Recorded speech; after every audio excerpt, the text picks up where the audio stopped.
दुनिया में एआई का दौर चल रहा है। चारों तरफ छोटी से लेकर बड़ी हर चीज के लिए एआई का मैजिक दिखाई दे रहा है।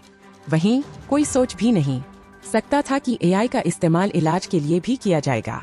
दिल्ली एम्स एआई का गजब इस्तेमाल कर रहा है। कैंसर पेशेंट के इलाज के लिए एआई का इस्तेमाल किया जा रहा है।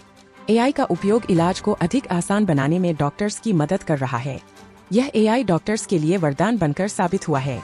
क्या आप भी सोच रहे हैं कि यह आर्टिफिशियल इंटेलिजेंस इलाज में मदद कैसे करता है?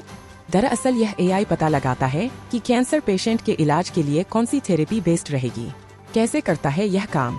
अखिल भारतीय आयुर्विज्ञान संस्थान एम्स दिल्ली ने centre for development of advanced computing Pune के सहयोग से artificial intelligence AI platform ioncologyi.ai को लॉन्च किया है। ब्रेस्ट और ओवेरी के कैंसर का पता लगाने के लिए इसको डिजाइन किया गया है। अब तक एआई मॉडल में एम्स के 1500 ब्रेस्ट और ओवेरी कैंसर के पेशेंट का टेस्ट किया गया है और डॉक्टर्स के द्वारा दिए गई थेरेपी में यह 75% से अधिक सटीक पाया गया है। बेस्ट ट्रीटमेंट बताता है। एआई इलेक्ट्रॉनिक हेल्थ रिकॉर्ड रखता है, जैसे पैथोलॉजी, रेडियोलॉजी और क्लिनिकल डिटेल्स रखता है, जिसके बाद पेशेंट का जीनोमिक डेटा सिस्टम पर अपलोड किया जाता है और एआई पेशेंट के डेटा के अनुसार दिखाता है कि उसके लिए कौन सा ट्रीटमेंट बेस्ट रहेगा। साथ ही यह कैंसर की हिस्ट्री देखता है और कैंसर पेशेंट के डेटा से ट्रीटमेंट की तुलना करता है और पता लगाता है कि किस ट्रीटमेंट के किस पेशेंट पर क्या रिजल्ट रहे। डॉक्टर अशोक शर्मा का कहना है कि जितना डेटा इस एआई के पास जमा होगा उतना ही सटीक यह काम कर पाएगा। यह एआई कैंसर पेशेंट के blood sample, lab report, ultrasound और उनकी केस हिस्ट्री को भी स्टोर करके रखता है। शुरू के लक्षण देख कैंसर का पता लग जाता है।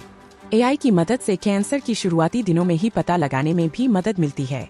दरअसल भारत में साल 2022 में कैंसर के कारण 8 लाख से अधिक मौतें हुई। कैंसर का देर से पता चलना मौतों का प्रमुख कारण रहा। विश्व स्तर पर यह अनुमान लगाया गया है कि देर से रिपोर्ट किए गए 80% मामलों में से केवल 20% ही बच पाते हैं। वहीं यह भी इस रिपोर्ट में बताया गया कि अगर शुरू के दिनों में ही कैंसर के लक्षण पता लग जाए तो 80% लोगों को बचाया जा सकेगा।